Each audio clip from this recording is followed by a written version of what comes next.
Bonjour à tous, aujourd'hui on va débuter un nouveau cycle d'investigation sur l'affaire Méchineau. L'affaire Méchineau, c'est une famille qui a disparu un soir de Noël dans la nuit du 24 au 25 décembre 1972. Donc dans cette famille, il y avait la maman Pierrette, le papa Jacques et les deux enfants qui sont Bruno et Eric. Donc Bruno avait 4 ans au moment de la disparition et Eric avait 7 ans. Donc il y a pas mal de choses qui sont ressorties quand j'ai préparé ce cycle. J'ai pu voir déjà qu'ils ont passé leur repas du 24 au soir chez un couple d'amis, donc les Fontagnas. On va aller regarder si les Fontagnas sont liés de près ou de loin à cette disparition. Moi, c'est vraiment pas le ressenti que j'ai en préparant celui-ci, mais c'est une question que je vais aller poser.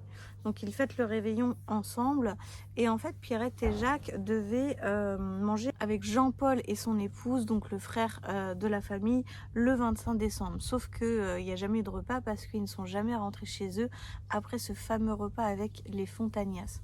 Donc qu'est-ce qui s'est passé? Est-ce qu'ils sont repassés par chez eux ou non? Ça n'a pas l'air d'être le cas, du moins avec tout ce qui est ressorti dans l'enquête. Le premier à s'inquiéter de la disparition, ça va être Maurice Blanchon. Donc Maurice Blanchon, il faut bien retenir ce nom, il est assez important dans cette affaire. Et du coup, Maurice Blanchon, ayant une relation extra-conjugale avec Pierrette, avait les clés du domicile, et vu qu'il s'inquiétait de ne pas les voir, il s'est permis de rentrer dans la maison pour voir ce qu'il en était. La maison était figée, les cadeaux étaient encore au pied du sapin, la nourriture était encore dans le frigo. Et c'est là qu'il s'est décidé d'aller prévenir le frère, donc Jean-Paul. Et Jean-Paul et lui sont retournés dans la maison pour constater que effectivement il n'était pas là et que rien n'avait bougé et que tout était figé quelque part. Du coup, Maurice Blanchon prévient les autorités, mais les autorités précisent que les recherches ne peuvent débuter que 8 jours après la disparition, donc soit le 6 janvier 1973. Donc, on commence seulement à s'inquiéter car le père ne se rend pas au travail, les enfants ne se présentent pas à l'école et les Fontaines, eux, expliquent qu'ils sont partis à 1h du matin environ de chez eux, dans un brouillard assez important, mais qui sont bien repartis de chez eux. Donc le petit détail, c'est que la maison des Fontagnas est à 4 km de chez Pierrette et Jacques, à se demander est-ce qu'il y a une sortie de route ou non. Donc comme je vous disais tout à l'heure, Pierrette a une relation extra-conjugale qui a sûrement été découverte par Jacques 1 mois ou quelques semaines avant leur disparition. Donc est-ce que c'est en lien? Faudrait qu'on aille voir. Est-ce qu'il a fait du mal à sa famille? Est-ce que la disparition était préméditée? On verra.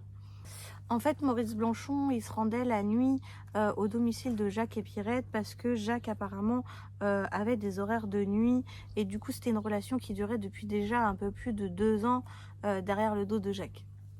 Est-ce que Jacques connaissait l'identité de l'amant de Pierrette? Parce qu'on peut savoir qu'effectivement, apparemment, il aurait appris qu'il y avait une relation extra-conjugale, mais est-ce qu'il avait l'identité de celui-ci? Je ne sais pas. Suite au fait qu'il apprend que Pierrette a une relation extra-conjugale et qu'il est victime d'infidélité, Jacques devient assez violent, il y a des disputes dans le couple. C'est un petit village, donc tout le monde se connaît et je pense que ça a aussi dû gêner son ego, que tout le monde soit au courant qu'il était pris pour un con, quoi, concrètement parlant. Est-ce qu'il a organisé leur fuite? Est-ce qu'il a créé aussi une nouvelle vie pour eux parce qu'il avait honte? Donc est-ce qu'il a voulu qu'ils partent pour débuter une nouvelle vie plus loin, inconnue de tous? On va aller poser la question à Lisa pour voir ce qu'elle perçoit sur le sujet. En 2020, j'ai vu qu'il y a eu d'autres faits avant, mais je reprends pas tout. Le but, c'est pas de tout reprendre, alors que suite à une enquête, on voit que ça n'a rien donné. Je vais reprendre seulement les points qui, pour moi, peuvent être en lien avec cette disparition. Mais j'ai pu voir des choses en 2012, 2010, des rouvertures d'enquête, et ça n'a pas mené à grand-chose, donc je vais pas reprendre tous les points ici. Donc en 2020, 48 ans après la disparition, on rouvre une deuxième fois le dossier à la réception d'une lettre anonyme et les autorités se penchent sur Maurice Blanchon, âgé de 75 ans à ce moment-là.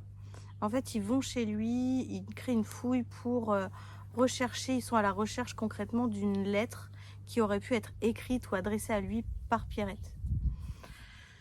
Forcément, donc ils ne trouvent pas de lettres. Lui estime que ce couple pourrait peut-être être en Australie.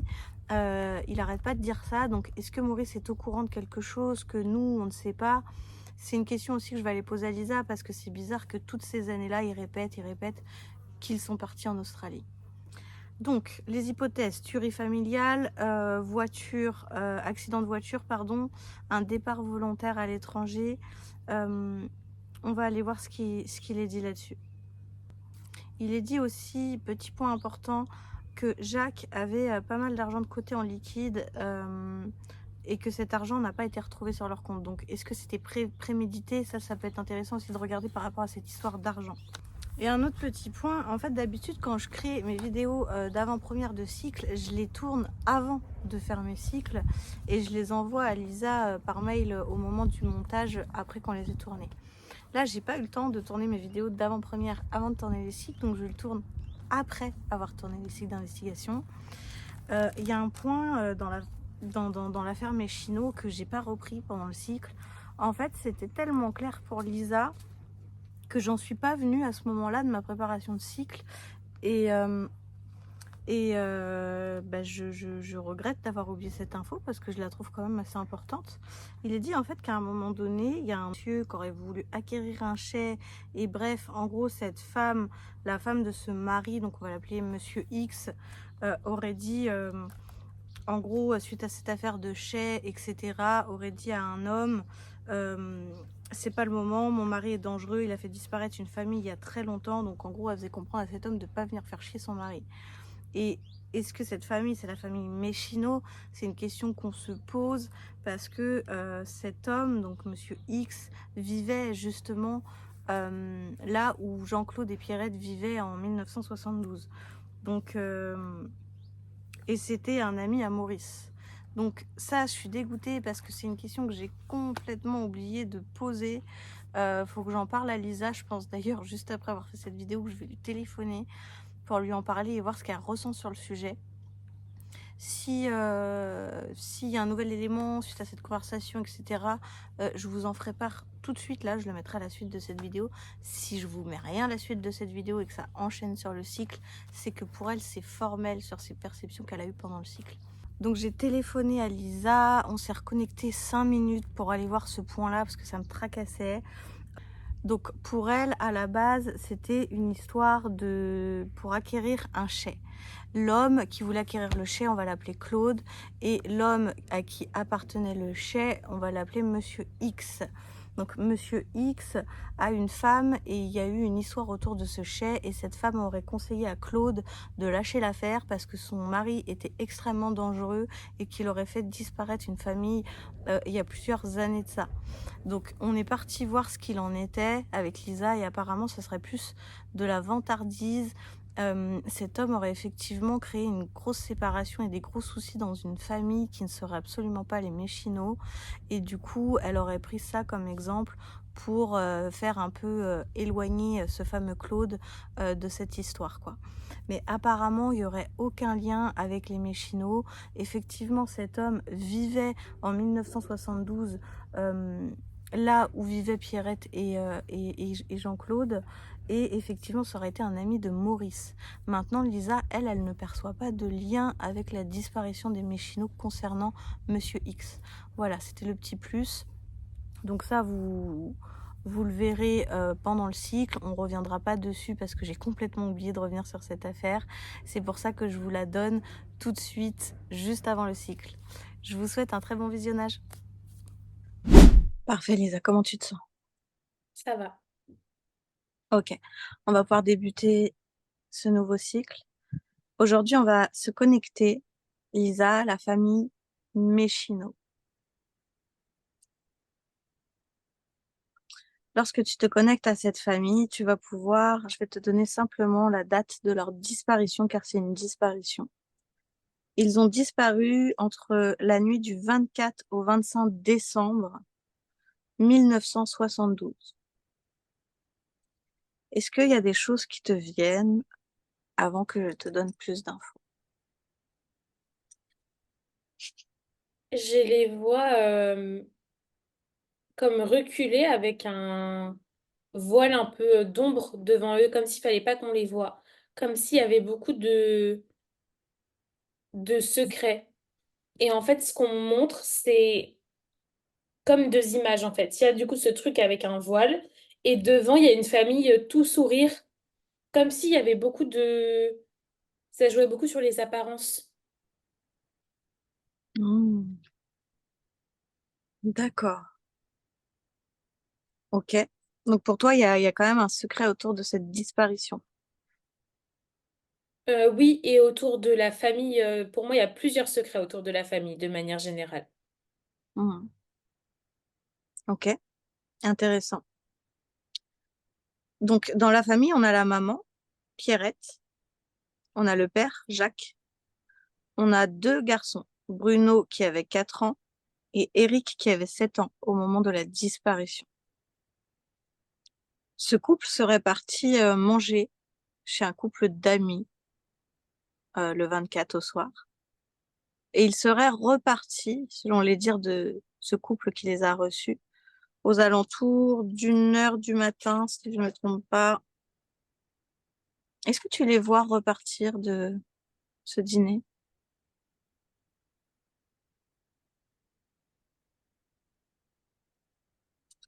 Oui, mais il y a quelque chose de pas normal.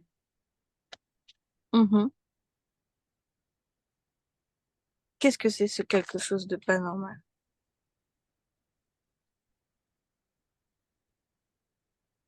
Déjà, je crois qu'ils sont repartis un peu plus tard qu'1 heure du matin. D'accord, Et les amis, ils n'ont pas un comportement très détaché. Comme s'il y avait eu, je sais pas, des cris pendant le repas ou... d'accord, Je perçois pas comme un repas très calme et très jovial, très festif. d'accord. Des cris entre les deux couples ou est-ce que la tension était plutôt dans le couple de Jacques et Pierrette? Ouais, dans le couple Méchino, pour moi, il y a déjà une sorte de séparation. Je les perçois comme s'ils étaient, dans le subtil, ils étaient déjà séparés en fait. D'accord, Dans le physique, ils étaient ensemble, mais comme si le couple était terminé. d'accord. Et je vois que c'est en lien avec un des secrets, justement. Mhm. Je vais y venir tout à l'heure à cette Ok, partie-là, mais c'est bien que tu l'aperçoives. Et justement, donc là, je te confirme bien que les Fontanias, c'est comme ça qu'ils s'appellent, le couple qui les a reçus, ok. et qu'ils sont partis de chez eux à 1 heure du matin avec un grand brouillard. Donc, il faut savoir que de chez eux au couple Pierrette et Jacques, il y a 4 kilomètres entre les deux maisons. Hmm. Donc, tu les vois quand même repartir, même si tu les vois repartir plus tard, tu les vois sortir de cette maison et partir, Oui, quitter les Fontanias. oui. Donc, selon toi et selon ton hypothèse et selon ta vérité, les Fontanias ne seraient pas en lien avec la disparition du couple, de cette famille, pardon. Je suis pas sûre à 100% de ça. Je pense qu'ils sont au courant de certaines informations quand même. D'accord, ok. Donc, ce qui s'est Plus en passé, mode complice que responsable. Je les d'accord, vois pas tuer, en tout cas, le couple. d'accord, ok. Donc, selon leur dire, c'est la dernière fois qu'on entend parler de la famille Méchino. Le premier à s'inquiéter de la disparition, c'est le fils des voisins de Méchino, Maurice Blanchon. Selon lui, il dit que la voiture des Méchino n'est pas garée devant la maison depuis 2 à 3 jours. Les volets sont clos et le linge serait resté dans le jardin. Il faut que tu te connectes vraiment à ce nom, Maurice Blanchon, et à tes ressentis parce que c'est quelqu'un qui est important dans cette affaire. C'est quelqu'un qui ressort beaucoup dans cette Hmm. affaire. Cet homme ayant les clés de la maison des Méchino et Je le vois rentre. beaucoup. J'allais te dire, je le vois beaucoup regarder, toujours garder un œil sur la maison. Et surtout sur la femme. C'est Pierrette, c'est ça son prénom. Oui, c'est ça. Ouais, je le vois beaucoup surveiller cette famille. Mhm. bon, je vais y venir vu que tu es beaucoup à tourner autour, mais il y avait une relation extra-conjugale entre cet homme et Pierrette. Ok.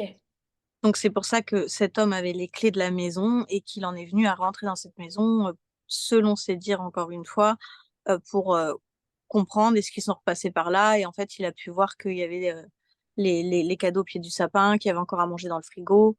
Suite à ça, Hmm. il a tenu le frère donc de la famille avec qui il devait manger ce jour-là. Et en fait, lui est également venu constater que rien n'avait bougé dans la maison et que tout était figé en fin de compte. Hmm. La question, avant C'est de partir plus loin, elle va être très simple, Lisa, c'est que est-ce que les Méchinos sont repassés chez eux ou est-ce qu'ils avaient l'intention de repasser chez eux? C'est deux questions différentes après ce repas avec les Fontanias. pour moi, ils sont pas repassés par chez eux. Du Est-ce tout. qu'ils ont l'intention de repasser par chez eux? Quand ils sont partis, c'était une possibilité. Quand ils sont partis de chez eux, mais quand ils sont partis de chez leurs amis, pour moi, c'était décidé à 98% qu'ils ne repasseraient pas par chez eux. Mhm. Décidé par qui? Mhm. Par l'un des parents. Mhm. J'arrive pas à savoir si c'est le père ou si c'est la mère. C'est comme s'ils avaient eu encore une fois la même idée, mais séparément. D'accord. Pour moi, c'est plus le père qui a pris la décision que la mère. Je pense. La décision Est-ce- de par rentrer. de pas rentrer. Et ce que je perçois sur Maurice, du coup, le fils du voisin, c'est que, tu sais, je te disais que je le voyais beaucoup regarder chez les Méchino, mais c'est comme s'il y avait une sorte d'inquiétude aussi qu'il avait pour Pierrette. Mhm. D'accord. Est-ce que lui, il sait quelque chose sur ce départ, sur cette disparition? Est-ce que lui, il cache quelque chose? Est-ce qu'il a des informations? J'ai la sensation que Pierrette, elle se posait la question de partir, comme si son mari, il était devenu, je sais pas si c'est menaçant, c'est le bon mot, mais comme si elle se sentait plus parfois en sécurité, plus Hmm. chez elle. Justement, c'est un peu ce qui s'est passé. En fait, c'était un petit village et quand Maurice aurait appris cette relation extra-conjugale, il serait devenu assez virulent avec sa femme. Maurice, attends, Maurice, c'est le père ou c'est l'amant? Maurice, c'est l'amant. Tu viens C'est de me Jacques, dire que... Parce que tu le viens père. de me dire Maurice quand il a appris la relation extra-conjugale, c'est pour ça que j'ai bugué. Quand Jacques a appris la relation Ok. extra-conjugale avec Maurice, pardon, il serait devenu virulent. Hmm, Maintenant, est-ce que toi, tu perçois, justement, c'était ma question, s'il était réellement au courant de cette relation? Est-ce qu'il avait fini par être au courant? oui. Ok, d'accord. Et en fait, vu que tout le monde les connaissait, il y en a qui ont porté la rumeur qu'il serait peut-être parti ou qu'il aurait fait du mal à sa famille.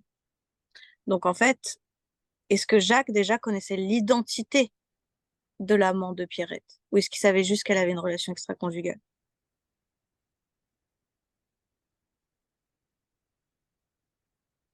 Il y avait des très forts doutes, mais je suis pas sûre qu'il savait à 100% qui c'était. D'accord. Est-ce que lorsqu'il décide de ne pas rentrer, même si la décision part de la femme ou de l'homme, est-ce que l'autre conjoint suit cette décision? Est-ce que c'est une décision de s'échapper ou est-ce que c'est une décision de faire du mal à l'autre? Les idées, elles sont assez embrouillées, hein. Je pense pas qu'il y ait un plan précis qui se soit dessiné avant l'instant T. Il a plus fait selon ses ressentis sur le moment. Mhm. Mais il n'y a pas cette volonté de fuir à quatre. C'est quoi sa volonté? de garder ses enfants. Hmm. Parce que pour moi, il avait deviné que Pierrette souhaitait partir avec ses enfants. Ah, donc en gros, ils avaient la même idée, mais séparément, quoi. Ouais, c'est ce que j'ai commencé à t'expliquer tout à l'heure. Elle voulait faire quoi? De quelle manière comptait procéder? Attendre qu'il soit au travail, préparer les affaires et prendre les enfants après les fêtes de Noël et partir. D'accord, d'accord, d'accord. Et du coup, lui, à ce Je, moment-là, je me demande, je suis pas sûre à 100% de ce que j'avance, hein, mais je me demande si elle n'était pas enceinte à ce moment-là. hmm. Et quand il a pris la décision de ne pas rentrer, j'aimerais que tu te reconnectes à ce moment-là. Hmm. Qu'est-ce qui s'est passé? Où est-ce qu'ils ont été? Qu'est-ce qu'il a fait? Est-ce qu'il a fait du mal à sa famille? Je vois la voiture s'arrêter, mais à quelques kilomètres quand même enfin plusieurs kilomètres d'où ils habitent, pas juste à côté. Mhm. Et en fait, Pierrette, elle comprend ce qu'il veut faire, le fait de partir, et ils se disputent. Il voulait, elle comprend le fait qu'il voulait partir, mais partir avec eux et créer une nouvelle vie, en gros, créer une sorte de fuite et aller recréer une nouvelle vie tous les quatre ailleurs, ou elle comprend qu'il veut partir sans elle. En fait, il sait pas trop ce qu'il veut faire d'elle. Mais dans tous les cas, il veut plus qu'elle ait une place de femme indépendante. D'accord.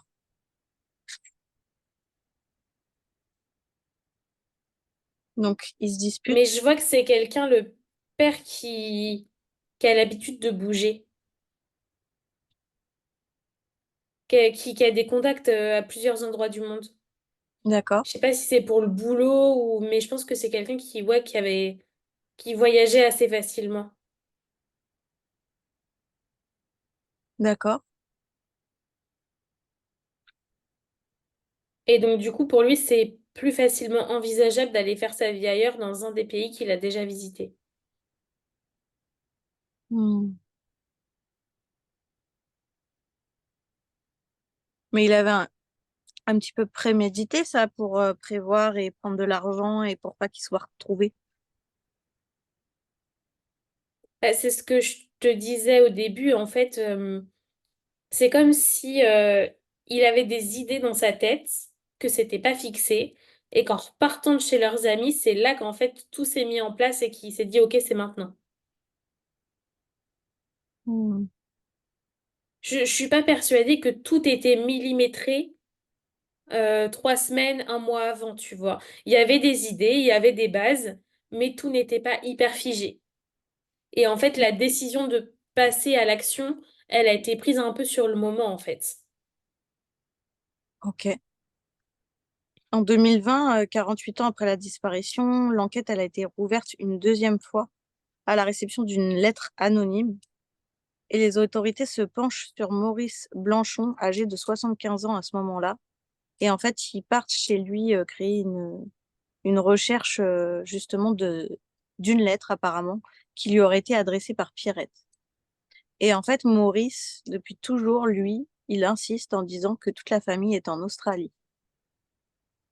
Pourquoi?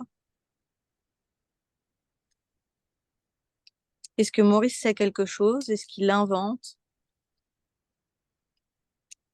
Il savait que Pierrette, elle avait pour projet de s'évader pour moi. Hmm, Euh, je pense que il a compris ce qui s'était passé, mais je suis pas sûre qu'il ait pleinement toutes les informations. Parce que je pense que si c'est quelqu'un qui avait reçu une lettre ou ce genre de choses, il l'aurait transmise. Parce que pour lui, c'est un peu comme s'il avait perdu la femme de sa vie, en fait. d'accord, ok.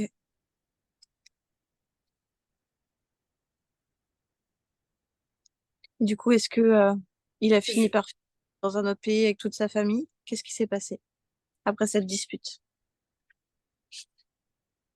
je suis pas sûre qu'il soit aussi loin que l'Australie. Moi, je les perçois quand même plus proches. Tu les Les... perçois? Oui, Ils sont encore tous les quatre aujourd'hui? je suis pas sûre. Alors déjà, les enfants, pour moi, ils sont en vie. Mhm. Mais ils sont dans une sorte de secret, de déchirement. Ils ont été vraiment brisés par ce qui s'est passé. Mhm.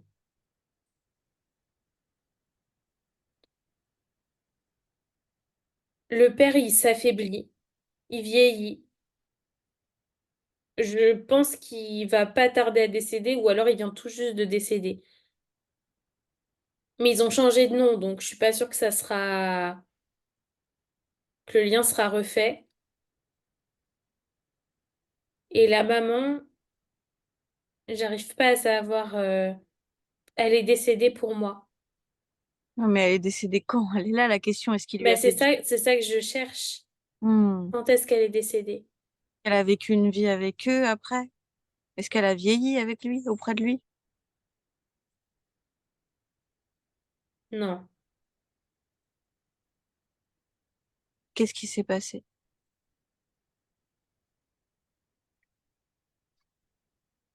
j'ai 40 qui résonnent. Je sais pas si c'est l'âge auquel elle est décédée ou... Elle, quand elle a disparu au moment des faits, elle avait 29 ans.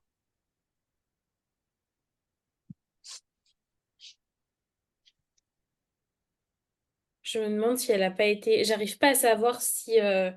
Pour moi, il y a eu un coup déjà, enfin, ce soir-là, mais j'arrive pas à savoir si elle est décédée ce soir-là ou si elle est décédée après qu'elle a été séquestrée. Mais dans tous les cas, je vois son corps dans un autre pays. Mhm. Est-ce que tu peux regarder justement cette information? Est-ce que lors de cette dispute, tu perçois après les enfants encore auprès de leur mère?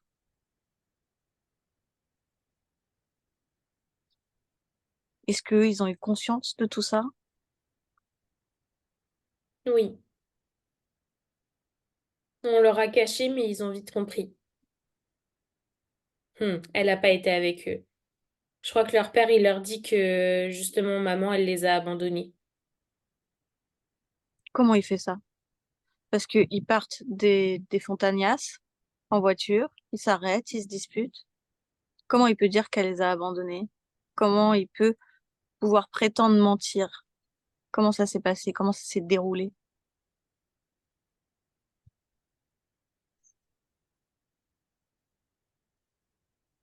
En fait, il y a eu quelque chose sur une sorte d'aire de repos sur le bord de la route Mhm, où les enfants dormaient. mhm. Et je crois que c'est là qu'il a fait du mal à sa femme.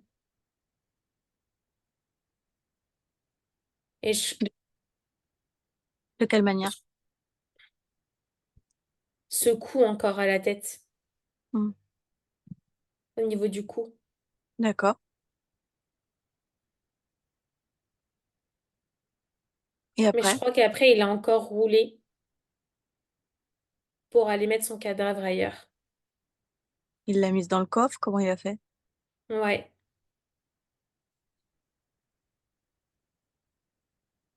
Et ouais, il dans a le dit coffre. c'est parti sur la route qu'elle les avait abandonnés. Qu'il les Maman avait... m'a dit Maman m'a dit de la déposer là, vous étiez en train de dormir, elle vous a fait un bisou, elle est partie. Ah, ça a dû être choquant pour les gamins. Hmm. Et au fond d'eux, ils savent ce qui s'est passé. Hmm. Il a fait quoi de son corps?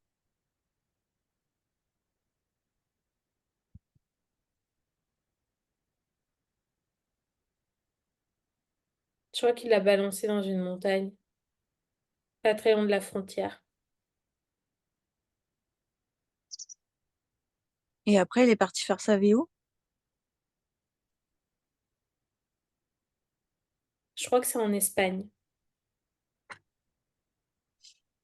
D'accord. dans le sud.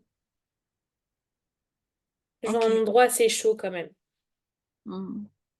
avec pas mal de rocs, de petites montagnes. Hmm. Et est-ce que les enfants, quand leur père sera décédé, parce qu'ils sont grands les enfants aujourd'hui, donc ils Hmm. ont que la famille Méchino est recherchée, est-ce qu'ils ont conscience que ils sont recherchés?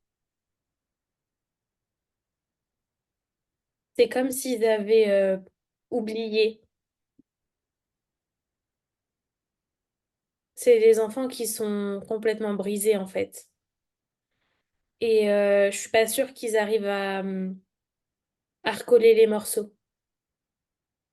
Hmm. Ok. De toute façon, je peux Il y a rien un peu faire. ce truc de destin brisé en fait. Hmm. Hmm. On peut rien faire pour eux. Ils sont aujourd'hui incarnés sur Terre. Ils ont leur Hmm. libre à travailler sur eux. Hmm. Euh, Est-ce que elle, tu peux te connecter à elle pour savoir si elle est en lumière, si elle a besoin de quelque chose, si elle a besoin de couper, s'il y a un schéma qui s'est répété, Elle s'il reste y a collée à ses enfants. Hmm, sur des plans terrestres. Hmm. Hmm. Tu peux lui montrer pourquoi tu es là, lui faire toucher ton cœur, qu'elle scanne ton intention auprès d'elle.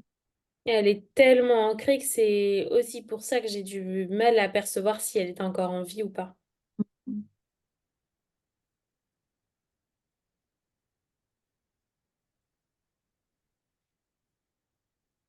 Hmm.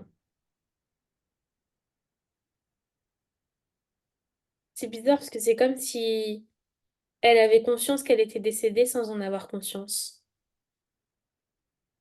Comme si D'accord. elle le savait mais qu'elle le refusait en fait. Hmm. Et elle me dit, je suis toujours leur maman, je veille toujours sur eux, c'est juste qu'ils me voient plus. Bah oui, mais elle a totalement raison. La seule chose que nous, on va pouvoir lui apprendre, c'est que quand on décède, on vibre à d'autres fréquences et que sa place, elle n'est plus sur des plans terrestres.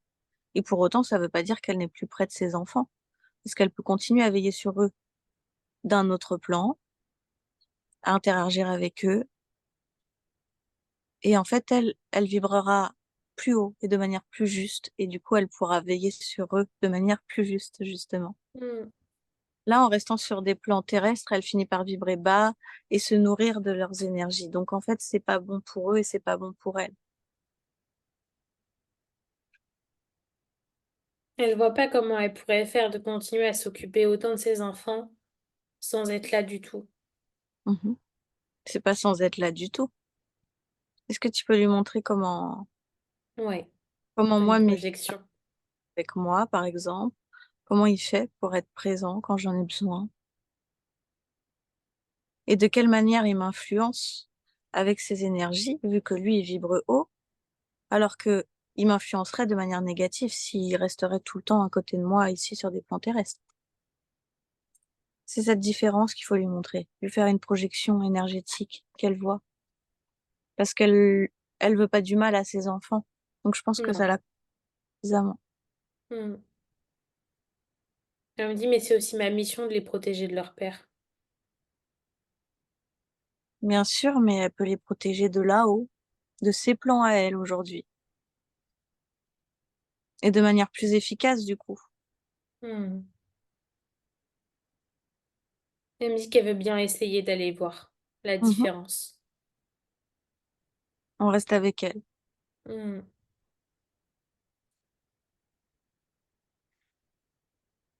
Faut que je sorte la peur de son corps et la culpabilité. Hmm. C'est ça qui l'empêche de passer. Montre-lui. Montre-lui comment Hmm. on sort comment on se décharge, Hmm. comment on se remplit.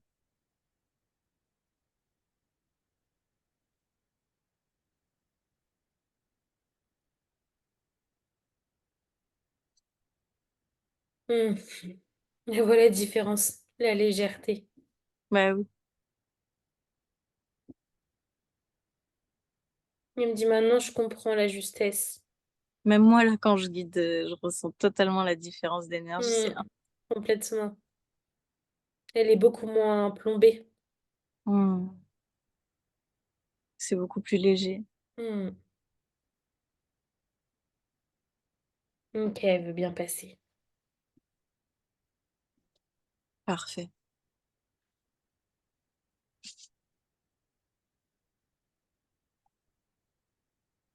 C'est bon. Tu te déconnectes Et, d'elle? oui. Avant de partir, je lui ai donné une petite bulle avec toutes les informations dont elle aura besoin. J'en étais sûre. Je te l'ai pas demandé Je- parce que franchement, j'en étais sûre. c'est vrai qu'on le fait beaucoup depuis qu'on a trouvé le système de bulles, c'est bien. Bah, c'est bien, Mais ça permet de tout de suite comprendre au moins les bases, quoi. hmm, Ce qu'est l'intention d'une conscience, ne pas faire confiance à tout le monde, hmm, comment on fait pour se recharger, enfin tout ce que nous, on peut savoir, quoi. hmm. Ok, mais c'est très bien. Je te Mais les gens remercie. sauront que ils vont se dire, bah, donne leur bulle à certains, et puis d'autres, non, ils se débrouillent. Non, non, on la donne à tout le monde. Oui, oui, oui. C'est juste qu'on précise pas tout ce qu'on fait à chaque fois. Ok, c'était Ok. intéressant. Est-ce que tu as quelque chose à Hmm. ajouter là, par rapport à tout ça? Que j'espère vraiment que ces enfants, ils vont pouvoir, même si c'est plus des enfants aujourd'hui, mais se libérer de tout ça. Mm. Et je l'espère sincèrement parce que ça crève le cœur de voir ce déracinement, cette sensation d'instabilité. Mm. J'espère vraiment qu'ils vont pouvoir réussir à se décharger de tout ça un jour. Bah, malheureusement, pour s'en décharger, il va falloir y faire face et conscientiser ce qui s'est passé, tu vois. Hmm. Ouais, Tant qu'ils ne prendront pas conscience non, que ce ils pourront sont les pas avancer. signaux qui sont recherchés, ils pourront pas, ça bloquera dans leur corps à un moment donné, c'est sûr. Hmm. Ok, bah, c'est bien triste tout ça, mais en tout cas, je te remercie. J'espère que ce cycle vous a plu. N'hésitez pas à commenter, à vous abonner et à bientôt.